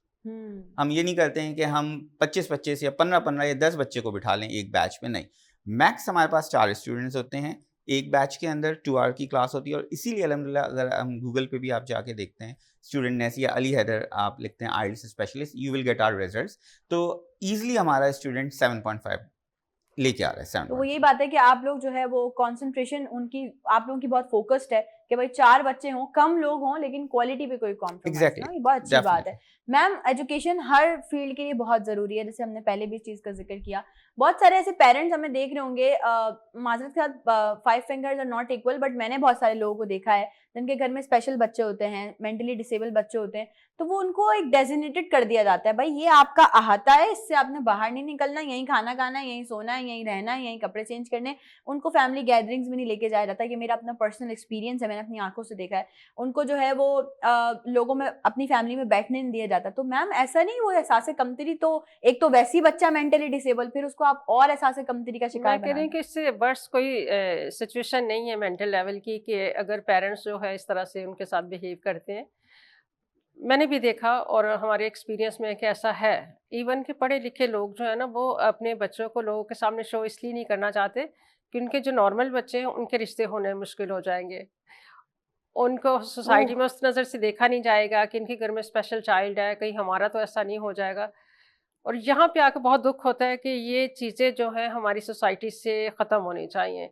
क्योंकि देखिए, स्पेशल चाइल्ड, एक तो कोई भी बच्चा है, नॉर्मल है या स्पेशल है, वो अल्लाह ताला की देन है ना। बेशक, क्योंकि इसमें कोई, हम ये नहीं कह सकते कि ये स्पेशल चाइल्ड है तो ये हमारा हमारी किसी गुनाह का नतीजा है या कुछ ऐसा। अभी तक लोग इस बात को मानते हैं कि हमने कोई गलती की है तो अल्लाह ताला ने हमें सज़ा दी है। ये सज़ा नहीं है, अल्लाह ताला की तरफ से तोहफ़ा है। और ये तोहफ़े इस तरह से कि हम अगर किसी को प्यार करते हैं, उससे प्यार से गिफ्ट देते हैं कि वो इसकी केयर करेगा। अल्लाह ताला भी हमें इस तरह से गिफ्ट देते हैं कि हम उसकी केयर करें, और उसकी केयर जो है हमारी जन्नत के लिए रास्ते खोलती है। हमारा जो दुनिया में अमल है उसका रिजल्ट क्या है? हम किस लिए, मतलब नमाजें भी पढ़ते हैं, हम अच्छे काम करते हैं कि हमारी जो आखिरत है वो संवर जाए ना। तो अल्लाह ताला ने तो आपके घर में एक ऐसी नेमत दे दी है, उसकी केयर करें। और डेफिनेटली ऐसा है कि जब हम उससे भी उतनी ही तवज्जो देंगे जितनी हम नॉर्मल बच्चों को दे रहे हैं, तो वो बच्चे भी बेहतर लाइफ की तरफ जाएंगे। हम उनके लिए आसानियाँ पैदा कर सकते हैं, उनके रास्ते बना सकते हैं। अगर कोई बच्चा पढ़ सकता है तो उन्हें ज़रूर है कि हम, अगर नॉर्मल एजुकेशन के साथ वो नहीं कर सकता, तो आजकल तो इंक्लूसिव एजुकेशन का बहुत ट्रेंड है, उसमें अपने बच्चों को शामिल करें ताकि ये बच्चे भी कुछ ना कुछ सीख के आगे बढ़े। और बहुत सारी थेरेपीज़ ऐसी हैं जिनके ज़रिए से हम बच्चों की बेहतर नशोनुमा कर सकते हैं। मैं यही पूछना चाहती थी कि स्पेशल बच्चे जो होते हैं उनको मोटिवेट करने के लिए, उनको एंगेज रखने के लिए, ताकि वो इस तरफ ना जाएं, उनको किसी भी किस्म की एहसास से कमती ना हो, हमें क्या क्या चीज़ें करनी चाहिए? देखिए, समटाइम तो ऐसा है कि जो बच्चे मेंटल टार्गेट, अभी लफ्ज़ जो है यूज़ नहीं होता, मगर जो इंटेलेक्चुअली डिसेबल हैं, जैसे हम कह सकते हैं कि ज़हनी तौर पे दूसरों से पीछे हैं, वो तो शायद इस समझने की सलाहियत में भी नहीं होते कि हमें लोग कमतर समझ रहे हैं या कुछ ऐसा है। वो तो इतना प्यार देते हैं, आप कभी उनसे मिल लें तो वो आपको इतनी स्माइल देंगे, इतना आपसे मिलना चाहेंगे, हक करना चाहेंगे, पॉजिटिव वाइब्स आएंगे। तो इन लोगों को इस तरह समझने की बजाय इनसे जो इनका राइट है ना, जैसे नॉर्मल बच्चों का राइट है, इन्हें भी वही मिलना चाहिए। और हम ये घर से शुरू करें। अगर हम कहें कि ये सोसाइटी जो है अच्छा बिहेव नहीं कर रही, बच्चों को गलत नामों से पुकारा जाता है, और ये बहुत ही तकलीफदेह अमल होता है। अगर कोई ठीक से चल नहीं सकता, उन्हें बहुत अजीब नाम से बुलाया जाएगा। ऐसा ही है। तो ये चीज़ें जो है ना, ये इसी सूरत में कम हो सकती है। एक तो अवेयरनेस ज़्यादा हो, ज़्यादा से ज़्यादा ऐसे प्रोग्राम्स किए जाए, टीवी शोज़ हों, सोशल मीडिया पे इस पर अवेयरनेस दी जाए, ताकि ये हम रियलाइज़ करें कि ये बच्चे भी हमारे अल्लाह ताला की देन है, और इनकी केयर करनी भी हमें उसी तरह से है जैसे हमारे दूसरे बच्चे हैं। और बेशक आज देखिए स्पेशल पर्सन बहुत सारी फील्ड में अपने आप को मनवा रहे नो हैं। Doubt, no doubt ma'am. और छोटी सी मिसाल चले आप मेरी भी ले सकती हैं कि मैंने अगर इसी अपनी कमज़ोरी को ये समझा होता कि मैं तो स्कूल नहीं जा सकती, मैं आगे नहीं पढ़ सकती। इवन कि मैंने मैट्रिक के बाद सारा प्राइवेट पढ़ा ना, और बहुत सारी ट्रेनिंग्स की हैं इन्हीं बच्चों से मुतालिक। मैं इवन के आउट ऑफ कंट्री भी गई हूँ, वहाँ पे मैंने 2-3 मलेशिया में, थाईलैंड में और हॉलैंड में। और मैं बहुत वहाँ पे जाके खुश भी थी कि हमारा जो यहाँ पे सिस्टम है इन बच्चों की केयर करने का, वो भी बेहतर है। ये नहीं कि वहाँ पे फैसिलिटीज़ ज़्यादा, हम कम फैसिलिटीज़ में भी रह के तो बहुत बच्चों के लिए काम बेहतर कर रहे हैं। काम, मगर बिल्कुल। मसला ये है कि अगर पेरेंट्स इस बात को रिकग्नाइज करें कि इन बच्चों के लिए काम किया जाए, इनकी लाइफ बेहतर हो सकती है, तो ज़रूर ऐसे इदारों में अपने बच्चों को ये लेके बताएं जाएं। कि कितना मुश्किल है ऐसे पेरेंट्स को समझाना या उनको कम्युनिकेट करना ये बात, जैसे अभी आप कह रही हैं बहुत सारे पेरेंट्स देख रहे होंगे, शायद सुन के समझ में भी आ जाए, लेकिन कुछ लोग जो है वो गुजार देंगे सर पे से। मैं इस बात से एग्री करूंगी आप, मतलब कि गुजार देंगे, बोलेंगे हाँ ठीक है सही है कर लेंगे। तो ऐसे स्पेशल बच्चों के पेरेंट्स को समझाना, उनको ये बात कम्युनिकेट करना कि भाई आप नहीं रखना है अपने बच्चे का ख्याल, या आपने उसको किसी भी किस्म की एहसास कमतरी की तरफ नहीं लेकर जाना है, कितना मुश्किल काम है। बहुत मुश्किल काम है। एक तो ये है कि इन बच्चों के साथ में नॉर्मल रवैया नहीं रखा जाता। कुछ पेरेंट्स ऐसे हैं जो इन्हें इतनी ज़्यादा तवज्जो देते हैं कि जितना वो ऑलरेडी डिसेबल हैं उससे ज़्यादा हो जाए। अगर कोई बच्चा चल नहीं सकता तो उसे चंद कदम चलने के लिए हमें हेल्प आउट करनी चाहिए, ना कि उससे टोटली सपोर्ट करनी चाहिए। अगर कोई बच्चा खाना खाने में से मुश्किल हो रही है तो उसे भी हमें सपोर्ट करनी चाहिए, ना कि उसने हम टोटली उससे खुद खिलाएं। हमारे स्कूल में मैंने बहुत सारे ऐसे पेरेंट्स देखे हैं जो घर में जब वो बच्चा था तो वो खाना उसे चम्मच से खिला रहे हैं, अपने हाथ से खिला रहे हैं, मगर जब वो स्कूल में आया उसने देखा कि सब बच्चे तो अपने हाथ से खुद खा रहे हैं। और वो जब चेंज आए और पेरेंट्स के कमेंट्स होते हैं कि भाई हमारे बच्चे ने ये सीखा है, तो हमें भी बहुत खुशी होती ऐसा है। ही है, क्योंकि अगर हम उन्हें कुछ करके नहीं दिखाएंगे तो वो नहीं सीखेंगे। उन्हें अगर कोने में डाल देंगे तो उनके लिए तो दुनिया ही वही है ना, उन्होंने बाहर कुछ देखा ही नहीं है, तो वो कैसे कुछ सीखेंगे ना। तो हमें इन बच्चों को बाहर निकालना चाहिए। इवन कि हमारा इदारा जो है मंथ के एंड पे बच्चों की बर्थडे सेलिब्रेट करता है, क्योंकि इन बच्चों को बहुत इग्नोर भी किया जाता है। बिल्कुल कि ऐसा घर ही में है। दूसरे बच्चों की बर्थडे अगर सेलिब्रेट की जाती है, समटाइम इनकी नहीं भी की जाती होगी। तो हम चाहते हैं कि इन बच्चों को इस तरह से तवज्जो दी जाए कि ये भी खुद को मतलब बोझ ना समझे, बल्कि दूसरों का बोझ बांट लेने वाले बन जाए। मैम मुश्किल काम है लेकिन नामुमकिन नहीं। नामुमकिन नहीं। नामुमकिन तो इस दुनिया में कुछ भी नहीं है, जी। लेकिन ये कि एक मुश्किल काम है उन बच्चों को टैकल करना। मेरा भी ताल्लुक रहा है कुछ स्पेशल बच्चों से जिनको मैंने टीच किया है, लेकिन वो ऐसे किया है कि वो, अब जाहिर है अगर एक नॉर्मल बच्चे को आप कहोगे कि भाई आपने लाइन पे लिखना है तो वो लिख देगा, लेकिन अगर आप किसी मेंटली डिसेबल बच्चे से बात करोगे तो उसको तो पता ही नहीं लाइन क्या है, पेन कैसे पकड़ना है, हाथ पकड़ के या उसको किसी भी चीज में आप डाइवर्ट करके आप वो काम करवा सकते हो। तो ये मैं वही बोल रही हूँ कि मुश्किल काम है लेकिन नामुमकिन नहीं। तो मैम मतलब इतने टाइम से साथ हैं, स्पेशल बच्चों के साथ टाइम गुजार रही हैं और ज़ाहिर उनको वक्त दे रही हैं, तो ये कैसा, मतलब एक जर्नी अपनी बयान करें, कैसा लगता है, कैसा एक्सपीरियंस है? आप ये देखिए कि मैंने 1993 में इस फील्ड में कदम रखा, और उस टाइम के बच्चे जो मेरे साथ थे, आज जब मैंने सक्सेसफुल लाइफ गुजारते देखती हूँ मुझे बहुत खुशी होती है ना। मेरी एक बच्ची है सेरेब्रल पॉलिसी से इन्वॉल्व है, वो भी स्कूल टीचर है, गवर्नमेंट टीचर। क्या बात है। तो उसमें मैं कहती हूँ कि एनजीओ से ज़्यादा उसके पेरेंट्स का हाथ है, क्योंकि पेरेंट्स मोटिवेटेड हैं, पेरेंट्स उन्हें टाइम पे ये सब चीज़ें करते हैं तो बच्चा तरक्की करेगा। और भी बहुत सारे बच्चे हैं जिनकी मिसाल दी जा सकती है। मेरे पास डेफ एंड म्यूट बच्ची आती थी, तो उसकी भी अभी शादी हो गई है, तो माशाल्लाह उसने स्पेशल ओलंपिक्स में ये मेडल जीता। क्या बात है। और ये है हमारे लिए कि हम अगर फोकस करके उन बच्चों के प्लान्स पे काम करते हुए हम उनके लिए देखते हैं कि उनकी लाइफ में किस तरह से हम बेहतरी ला सकते हैं, तो उससे काम करना। मैं समझती हूँ ये कहेंगे अगर हम तो गलत नहीं होगा कि ये स्पेशल बच्चे नॉर्मल बच्चों से ज्यादा चीजें अचीव कर सकते हैं। बिल्कुल करते हैं, बिल्कुल करते हैं, ऐसा ही है। क्योंकि अगर देखा जाए तो हमारे पास अभी देखिए ऐसे बच्चे भी आते हैं जिनको मतलब हम सोच सकते हैं कि चल भी नहीं सकता, मगर वो ऐसे अपनी परफॉर्मेंस दे रहा होता है कि दूसरों से ज़्यादा बेहतर करेगा। एक बच्चा मेरे पास आता है ट्राईसाइकिल पे, सीपी है, मतलब वो काफ़ी अफेक्टेड है, उसका चलने में भी पोस्चर सही नहीं है। वो अपनी ट्राईसाइकिल पे मतलब हमारे पास तकरीबन 8 से 10 किलोमीटर उस पर, तो जब वो आता है तो मैं खुद उसके लिए देखने के लिए बाहर आ जाती हूँ कि क्या बात है ना। तो हम कभी उसे नहीं कहते कि आपको गाड़ी में लेके आए, क्योंकि जितना वो कर रहा है हमें और उसे बताना है कि आप कर सकते हो। ऐसा ही है। और यही बात है कि हम सिखा सकते हैं कि बच्चे आगे कैसे बढ़ेंगे। और देखिए अगर डिसेबिलिटी में आ जाता है तो बहुत सारी डिसेबिलिटी ऐसी हैं कि जो सिर्फ बच्चों के साथ नहीं, बड़ों के साथ हैं। जैसे पोलियो अफेक्टेड है, अभी अल्लाह का शुक्र है केसेस इतने नहीं हैं, ऐसा ही है। मगर मेरी तो दुआ है कि मैं खुद इस एक दौर से गुजरी हूँ, तो अल्लाह करे कि हमारा पाकिस्तान भी पोलियो फ्री हो जाए जैसे पूरी दुनिया में। इंशाल्लाह एंड सून, क्योंकि आज जो है वो इंटरनेशनल चैरिटी डे भी है, तो आज के दिन हम आपको भी और ऐसे बेताशा लोग जो कि बच्चों के लिए काम करें, ना सिर्फ बच्चों के लिए बल्कि इंसानियत के लिए काम करें, उन सबको सलाम पेश करते हैं। ये आप लोगों का दिन है, वैसे तो हर दिन आप लोगों का, क्योंकि आप लोग खिदमत कर रहे हैं इंसानियत की। ब्रेक पे जाएंगे हम, ब्रेक के बाद आपको ज्वाइन करेंगे दोबारा से और कुछ मजीद सवालात हैं शामिल करेंगे। Will be right back after this short break.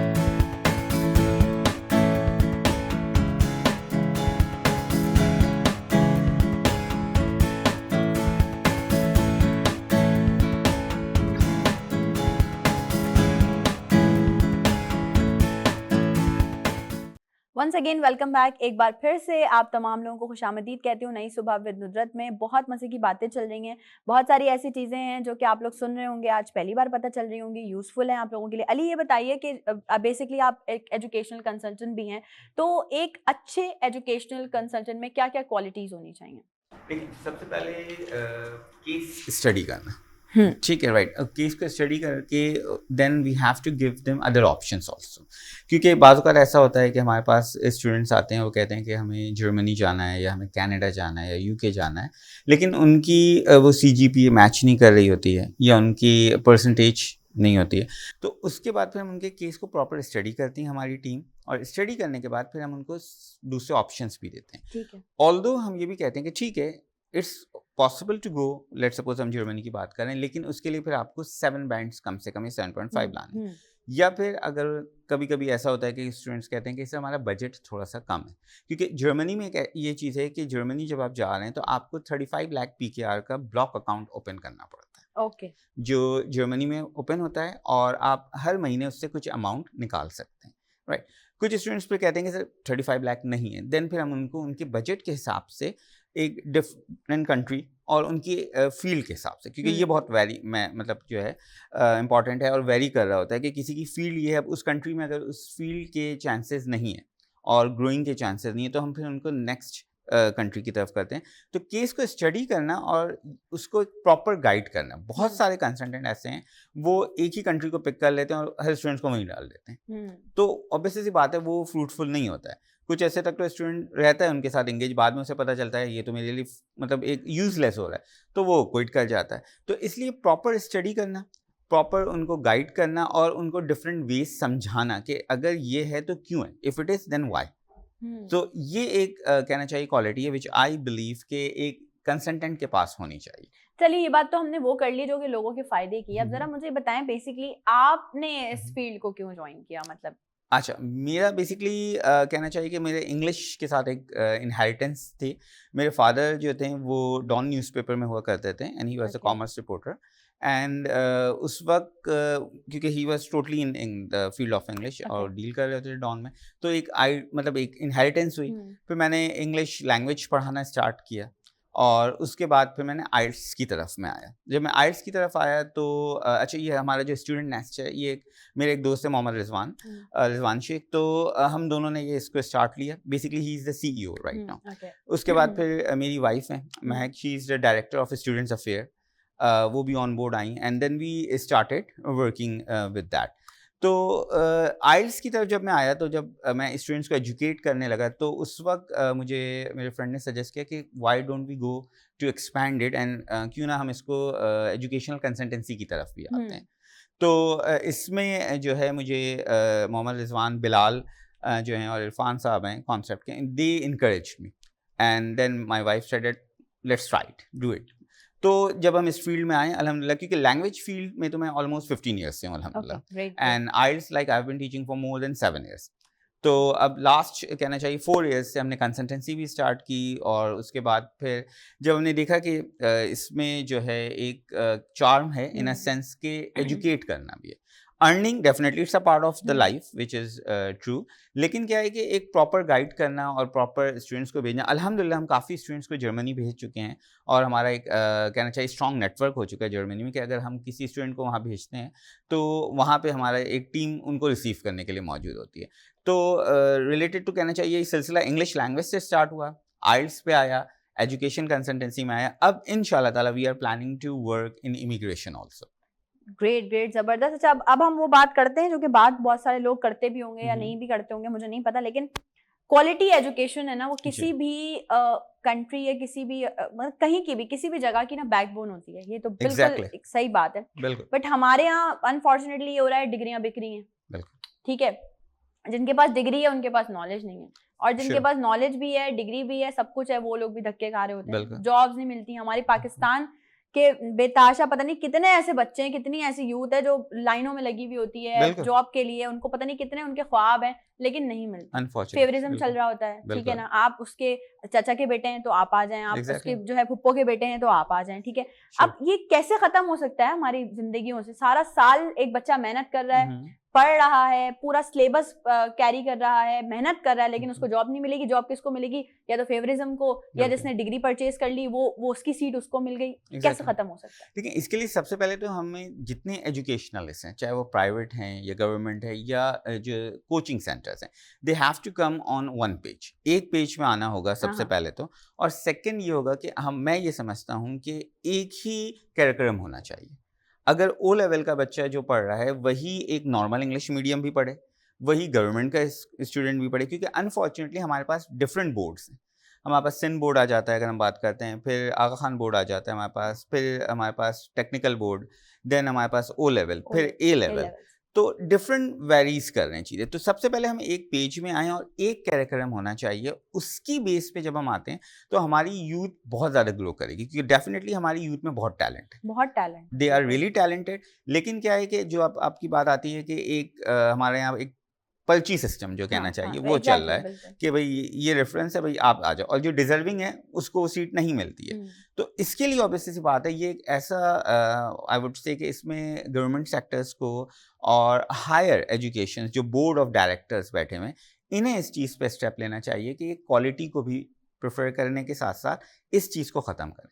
क्योंकि हमारे पास बहुत दफ़ा ऐसा होता है कि एक टैलेंटेड स्टूडेंट, एक टैलेंटेड कैंडिडेट को वो सीट नहीं मिलती है, और अनफॉर्चुनेटली एक ऐसे बंदे को मिल जाती है जो डिजर्व ही नहीं करता है। अब जैसे आपने जिक्र किया कि डिग्रियां बिक रही हैं, ऑब्वियसली अब एक चीज़ मैं ऐड करना चाहूँगा, ये बहुत कहना चाहिए कि एक शेमफुल बात है हमारे पाकिस्तान के लिए कि ऑस्ट्रेलिया जो है वो केपीके और पंजाब को ब्लैकलिस्ट कर चुका है, यानी आप ऑस्ट्रेलिया जा ही नहीं सकते। केपीके और पंजाब के लोगों को यहाँ आना पड़ता है, वो यहाँ के प्रॉपर डोमिसाइल बनाते हैं, सब कुछ फेक करते हैं, फिर वो जाते हैं। और अभी जो सिनेरियो चल रहा है, कनाडा भी इन दोनों को बैन करने वाला है। ऐसा ही है, मैंने भी पढ़ी है। राइट, तो क्योंकि इन्होंने स्कैम्स इतने किए हैं, फेक रिजल्ट्स इतने बनाए हैं, तो जो बेसिक कहना चाहिए जो हायर अथॉरिटीज़ हैं वो अलाउ ना करें ये चीज़, क्योंकि ऑब्वियसली बात है उनके अलाउ किए बगैर इतना बड़ा स्कैम नहीं हो सकता है कि एक ऐसा स्टूडेंट जिसके आइल्स में बैंड आते हैं 7 और वो जब एम्बेसी में जाता है तो अपना इंट्रो ही नहीं दे पाता है। Exactly. यही वो वजह थी कि वो केपीके और पंजाब बैंड हुआ था। ये पहला केस था कि रिजल्ट में 7 बैंड्स हैं and he is enable to give the intro even. अब एग्जैक्टली ये बात अगर हम इसको कंटिन्यू करें कि अगर किसी के पास जो है वो बीएससी की डिग्री है या किसी के पास जो है वो एमबीबीएस की डिग्री है और उससे आप पूछ लें किसी भी मर्ज के हवाले से, उसको नहीं पता होगा क्योंकि उसने सिर्फ डिग्री ली है, उसको नॉलेज ही नहीं है उस चीज की। तो भाई हम हमेशा ये बैठ के बात कर रहे होते हैं हमें पाकिस्तान इस तरफ जा रहा है, हमारा पाकिस्तान बर्बाद हो रहा है, करने वाला कौन है? एग्जैक्टली हम खुद हैं, करने वाले हम खुद हैं।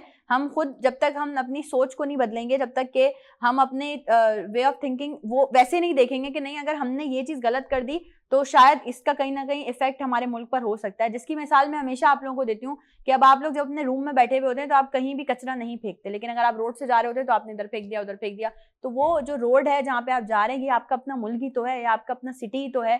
जब आप अपने घर को साफ रख सकते हैं तो आप अपने सिटी को क्यों नहीं साफ रख सकते? यानी कि अगर आप एक कचरा फेंक रहे हैं, आपको 10 लोगों ने देखा और वहां कचरा दोबारा आपकी वजह से फेंक दिया, तो यकीन जाने वो गुनाह आपका है।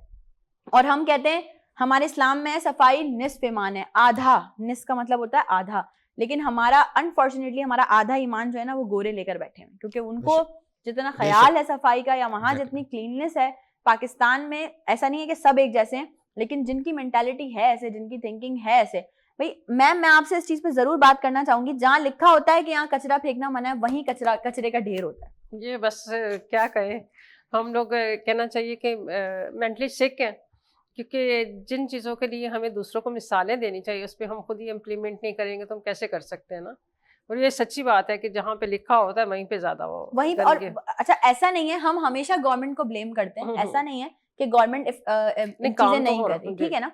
डस्टबिन रखी जाती हैं बड़ी बड़ी, ठीक है, बहुत सारे हमारे ऐसे इदारे हैं, प्राइवेट इदारे हैं जिनकी तरफ से डस्टबिन रखी जाती हैं, वहाँ पे सफाई सुथराई के लिए एक बार सफाई भी हो जाती है वहाँ पे। मगर हमारा खुद का अगर वो मेंटल इस पे हम नहीं एक्सेप्ट कर रहे तो कैसे हम करेंगे ना। मैं बता रही हूँ डस्टबिन खाली है, बराबर में कचरा है, बराबर में कचरा है। अब आप देखिए अफसोस की बात है ना, क्या कह सकते हैं कि हम कैसे सीखेंगे जबकि हम कहते हैं कि सफाई जो है निस्फ ईमान है।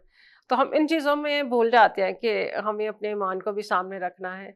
हमें देखा जाए तो हम बहुत सारी चीज़ों को ऐसे कर रहे हैं कि कहते हैं कि फॉरेनर्स जो हैं वो इन चीज़ों को उन्होंने हमारे इस्लाम को हमसे ज्यादा तो वो लोग अडॉप्ट करके बैठे हैं, वो लोग फॉलो कर रहे हैं, तो हम क्यों नहीं हम उन्हीं को अडॉप्ट करते दोबारा। और जैसे मैम जैसे लोग या हम लोग जैसे हैं, हम अगर कहीं किसी को गलती से भाई बोल भी दें, मैंने बोल दिया था एक फैमिली तो नहीं मैं कहूंगी, वो अपने बच्चे के साथ थे अंकल और उन्होंने कचरा फेंका तो मैं बोल पड़ी, मैं नहीं रुकी, तो मैंने उनको बोला कि अंकल ये this is not the proper place, आप कहीं जाएं जहाँ पे डस्टबिन हो। तो उन्होंने यूं करके मुझे देखा, उन्होंने बोला मैं तो यहीं फेंकता हूँ, रोज यहीं फेंकूंगा। देखे तो अब इसके आगे क्या कर सकते हैं। एक तो ये मतलब कहना चाहिए कि आपसे ढिठाई के ऑब्लिगेट्स हैं कि मैं यहीं फेंकूंगा, हालांकि गलत है ये चीज़। गलत है। और यही साहब अगर बाहर मुल्क चले जाएंगे तो वहाँ ये डस्टबिन ढूंढ रहे होंगे क्योंकि इन्हें पता है इन पे फाइन लग जाएगा। ये बहुत बेसिक हमारी बात है। कल भी हम बात कर रहे थे स्ट्रीट क्राइम पे और डिफरेंट चीज़ों पे, हम पाकिस्तान की इकॉनमी पे भी बात कर रहे होते हैं। तो सबसे मेन मकसद वही है, बकौल इल्लामा इकबाल के खुदा उस कौम की हालत कभी भी नहीं बदलता, ना हो जिसको ख्याल आप अपनी हालत के बदलने का। तो जब तक आप खुद ही नहीं उठेंगे, आपको किसी भी आपका कोई इवेंट आपने प्लान करवाया है, आपने बहुत अच्छा जबरदस्त डेकोरेशन कराया, अगर कोई बच्चा जरा सी भी कोई चीज गिरा देगा या फेंक देगा तो आपको फौरन गुस्सा आ जाएगा और आप फौरन उसको बोलेंगे कि आप शाउट करेंगे कि भाई क्या किया है, मेरी चीज खराब कर दी है वो। तो ऐसे ही ये मुल्क पाकिस्तान हमें बहुत जद्दोजहद के बाद मिला है, हमें बहुत कुर्बानियों के बाद मिला है। तो अपने आबाओ अजदाद की कुर्बानियों को याद रखते हुए कम से कम कोशिश करें कि इसको अपना अमन का गहवारा भी बनाएं और इसको जो है वो अपना घर समझें। जब तक अपना घर नहीं समझेंगे, जब तक खुद स्टेप आउट नहीं करेंगे, तब तक कुछ नहीं होगा। मैम वो पेरेंट्स जो हमें देख रहे हैं, स्पेशल बच्चों के पेरेंट्स हैं, कोई एक मैसेज जो आप उन्हें देना चाहें। मैं यही मैसेज देना चाहूँगी कि खुदारा इन्हें कभी बोझ ना समझे, ये अल्लाह ताला की एक नेमत है और उसी तरह से इसे कबूल करे जैसे हमारे दूसरे नॉर्मल बच्चे हैं, इनका भी वही राइट है हमारी लाइफ पे, तो इन्हें इग्नोर ना करें। ये मेरा सबसे बड़ा मैसेज। मैम ये कि गवर्नमेंट की तरफ से अगर देखा जाए तो इन स्पेशल बच्चों के लिए अभी क्या सपोर्ट है और मजीद क्या बेहतरी हो सकती है?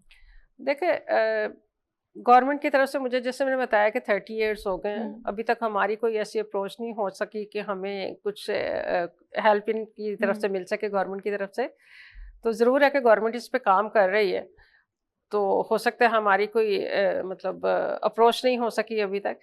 मगर यह है कि गवर्नमेंट की तरफ से जितनी अभी लॉज पास हो रहे हैं, इनके लिए आसानियां पैदा हो रही हैं, उन पे बाकायदा इम्प्लीमेंट नहीं हो रहा। ये बड़ी बात है, लॉज हमारे पास सारे हैं, हमारे पास ट्रैफिक रूल्स भी हैं, हमारे पास बहुत सारी चीजें फॉलो हम नहीं करते, इम्प्लीमेंट नहीं होता। लेकिन ये कि अच्छी बात है अगर कोई हमें ऐसे देख रहे हैं जो कि वाकई कुछ कर सकते हैं और हेल्प कर सकते हैं। मैं नहीं समझती हर चीज़ की हेल्प फाइनेंशियली हो सकती है, आप जो है वो फिजिकली हेल्प भी कर सकते हैं, आप मेंटली हेल्प भी कर सकते हैं, आप बहुत सारी ऐसी चीज़ें प्रोवाइड कर सकते हैं जिससे ना मतलब जिंदगी में आसानियां पैदा हों और आपकी जिंदगी जो है वो मजीद सुकून में आए। अली मुझे बताइए, बहुत सारे स्टूडेंट्स देख रहे होंगे इस वक्त जो कि आइल्स में मतलब कर रहे होंगे काम, या वो अपने करियर को परस्यू करने होंगे, क्या कुछ टिप्स आप उन्हें देना चाहेंगे? देखिए आइल्स के लिए मैं ये कहना चाहूँगा कि जैसे डिफरेंट मॉड्यूल्स हैं, लिसनिंग, राइटिंग, रीडिंग, स्पीकिंग, तो इसमें पहली टिप्स तो ये है कि आप जब प्रिपरेशन कर रहे हैं, अगर सेल्फ प्रिपरेशन कर रहे हैं तो मॉड्यूल्स को डिवाइड कर लें। फॉर इंस्टेंस कि आप पहले 10 डेज रखें स्पीकिंग के। आप स्पीकिंग के लिए हमारे पास कैम्ब्रिज की बुक्स अवेलेबल हैं, तो वो बुक्स को यूज़ करें और उससे 10 डेज स्पीकिंग के लिए टोटल डेडिकेट कर दें एंड देन जंप करें नेक्स्ट लेवल पे। होता क्या है कि स्टूडेंट्स चारों मॉड्यूल्स की प्रैक्टिस सेल्फ एक साथ करने लग जाता है। अब ऑलरेडी उनका इतना अगर स्ट्रॉन्ग बैकग्राउंड नहीं है इंग्लिश का, तो वो वहाँ कंफ्यूज हो जाते हैं, पजल हो जाते हैं, बाद औक़ात हिम्मत हार देते हैं। तो बेहतर ये है कि एक मॉड्यूल को लें, 10 डेज उसमें स्पेंड करें, देन शफल करें नेक्स्ट मॉड्यूल पे। That's the best thing for the self preparation basically. Plus ये है कि लाइक हम लोग जो है एक ऑफर्स हमेशा करते हैं। 14 अगस्त पे भी हमने एक ऑफ़र दी थी। हमारे अल्हम्दुलिल्लाह 3 कैंपसेस हैं, गुलबर्ग पे भी है, शारा फैसल, नाज़िमाबाद में मेरी वाइफ महक है, वो टोटल नाज़िमाबाद कैंपस में फीमेल को ही पढ़ा रही होती है। तो हम लोग एक ऑफ़र करते हैं कि we are providing consultancy also and we are providing counselling also, क्योंकि स्टूडेंट काउंसलिंग बहुत इंपॉर्टेंट है। हमारे यहाँ पे स्टूडेंट की काउंसलिंग नहीं की जाती है कि उसको किस फील्ड की तरफ जाना चाहिए, जैसे उसको पुश कर देते हैं पेरेंट्स या बस यहाँ पे जाओ, और वो आके कहता है कि बस मुझे ये करना है। उसको बेसिकली पता ही नहीं होता करना क्या है। एग्जैक्टली उसे पता ही नहीं है कि वो क्यों जा रहे हैं यहाँ पे, क्यों पेरेंट्स ने कह दिया बस I need to go there. तो हम काउंसलिंग्स भी प्रोवाइड कर रहे हैं अगेन दिस बिकॉज ऑफ 6 सितंबर। हम अगेन काउंसलिंग प्लस हम डिस्काउंट भी ऑफर कर रहे हैं स्टूडेंट्स को कि like we are offering 20% discount अगर वो हमारे पास आते हैं, दे गेट इनरोल। क्योंकि हम हर स्पेशली पाकिस्तान के इवेंट्स पे हम एक ऑफ़र करते हैं 20% डिस्काउंट्स के लिए, कि जो कुछ हम कर सकते हैं अपने बिहाफ पे, तो वी डू दिस थिंग। तो हम काउंसलिंग भी करेंगे इंशाल्लाह स्टूडेंट्स के लिए, एंड काउंसलिंग के हम कोई चार्जेस नहीं लेते हैं डेफिनेटली। अच्छा, एक इम्पॉर्टेंट सवाल जो कि वो ये है कि अमेरिका में या यूके के जो यूनिवर्सिटीज़ हैं उसमें एडमिशन लेने के लिए जो पाकिस्तान के हमारे बेचारे गरीब गुरबा स्टूडेंट्स हमारी यूथ में हमेशा से बोलते हो कि भाई हमारी यूथ को प्लेटफॉर्म नहीं मिलते, हमारी यूथ बहुत टैलेंटेड है, कूट के टैलेंट भरा हुआ है, सिर्फ उनको सिर्फ देर है तो प्लेटफॉर्म मिलने की। तो जो यूके की अमेरिका की यूनिवर्सिटीज में एडमिशन के लिए जाते हैं हमारे पाकिस्तानी स्टूडेंट्स, उनके लिए सबसे टफ वो कहते हैं ना शर्त क्या होती है? देखिए यूएस का और यूके का थोड़ा सा वैरी कर जाता है, ठीक है। यूएस का सबसे कहना चाहिए एक तो आइल्स दोनों के लिए, ठीक है। अच्छा, यूएस में एक और ऑप्शन है, आप टॉफल भी कर सकते हैं। Right. अच्छा, basically what is the difference between IELTS and TOEFL? IELTS all over the world acceptable है, ठीक है, anywhere in the world. TOEFL just US के लिए। All right, okay. अच्छा, अब यहाँ पे एक और चीज़ मैं ऐड करूँ आपकी ऑडियंस के लिए कि अब एक और कोर्स आया है, 2 कोर्स हैं, एक PTE है, पियर्सन टेस्टिंग इंग्लिश सिस्टम, सही है, और एक है डिलिंगो, ठीक है। ये भी टेस्टिंग्स इंट्रोड्यूस हो गए हैं जो कि यूएस के लिए डिलिंगो भी एक्सेप्टेबल है। डिलिंगो का टेस्ट बहुत आसान होता है, बहुत इजी है, लेकिन वो चंद यूनिवर्सिटीज़ के लिए है यूएस की, ठीक है। PTE जो है वो कनाडा के लिए है और यूके के लिए भी है, अगेन सेलेक्टिव यूनिवर्सिटीज़ हैं। तो अब ऑप्शंस आ गए, लेकिन आइल्स क्यों अपर हैंड है? क्योंकि ये एम्बेसी की भी रिक्वायरमेंट है, सेकंड ये यूनिवर्सिटीज़ की भी रिक्वायरमेंट होती है। अब जो आपके क्वेश्चन की तरफ आते हैं कि सब डिफरेंस की अगर हम बात करते हैं, एक यूएस का जो सबसे इशू है difference, the final interview. Final जो आपने आइल्स भी दे दिया, सब कुछ हो गया, डॉक्यूमेंटेशन सबमिट हो गए, they call you for the interview. अब वहाँ पे आप विंडो के सामने खड़े हुए, आपका बंदा एक जो सामने शूटिंग में होगा वो इंटरव्यू ले रहा होगा। अब उसको ज़रा सी भी अगर आपकी बात नहीं समझ आई, वो आपको रिफ्यूज़ कर देगा। अब वो आपको या तो ग्रीन कार्ड देगा, you are good to go. Red card का तो मतलब है कि यू आर टोटली बैंड, ठीक है। तो ये सबसे बड़ा टफ होता है यूएस के लिए फॉर द स्टूडेंट्स। अच्छा, अगर हम यूके के लिए बात करते हैं तो यूके के लिए after going for the IELTS and after clearing IELTS, जब आप इंटरव्यू के लिए जाते हैं तो वहाँ पे स्टूडेंट को प्रेजेंस ऑफ माइंड शो करना होगा, ही और she has to be active, क्योंकि कोई भी question out of the box आ जाता है और अगर आप जवाब देते हुए या ये जार्गन्स करते हैं, that is gonna be the drawback. तो आप जब इंटरव्यू में जाते हैं, क्योंकि हम लोग अपने स्टूडेंट्स को प्रॉपर प्रिपेयर करते हैं कि इस तरीके से अगर क्रॉस क्वेश्चन, आई गेस आप लोग एक मॉकअप भी करते होंगे ना? एग्जैक्टली, मॉक, बिल्कुल, मॉक टेस्ट भी होते हैं, मॉक इंटरव्यूज भी होते हैं। तो अगर आउट ऑफ द बॉक्स कोई क्वेश्चन आ रहा है, at least you need to tackle it. आप उसको एक स्माइल के साथ कहें, हाँ दैट्स अ गुड क्वेश्चन, इतनी देर में माइंड ब्रेन स्टॉर्मिंग करके फौरन आंसर निकालो। अगर आप बिल्कुल अपना कॉन्फिडेंस लूज कर गए या आपके जरा सी भी एक्सप्रेशन चेंज हुए तो आपको वो गेस कर लेते हैं, ये एक नेगेटिव पॉइंट आ जाता है। तो इसके लिए interview preparation is the basic thing after clearing IELTS. सबसे पहले तो आइल्स है और उसके बाद फिर ये प्रोसेस होता है। अब ऑब्वियसली सी बात है, अगर एक कैंडिडेट ने आइल्स क्लियर कर दिया, वो एक लेवल पे आ जाता है, उसकी अंडरस्टैंडिंग डेवलप हो जाती है कि वो इंटरव्यू को भी टैकल कर जाएगा। बट मैं एक चीज़ स्टूडेंट्स और कैंडिडेट्स को कहूँगा कि always have presence of mind. आपको प्रेजेंस ऑफ माइंड के साथ जाना होगा, एक्टिव जाना होगा। Dressing doesn't matter, your presence of mind matters a lot. तो ये 2 कोर कहना चाहिए डिफरेंस और मेजर थिंग्स आती हैं।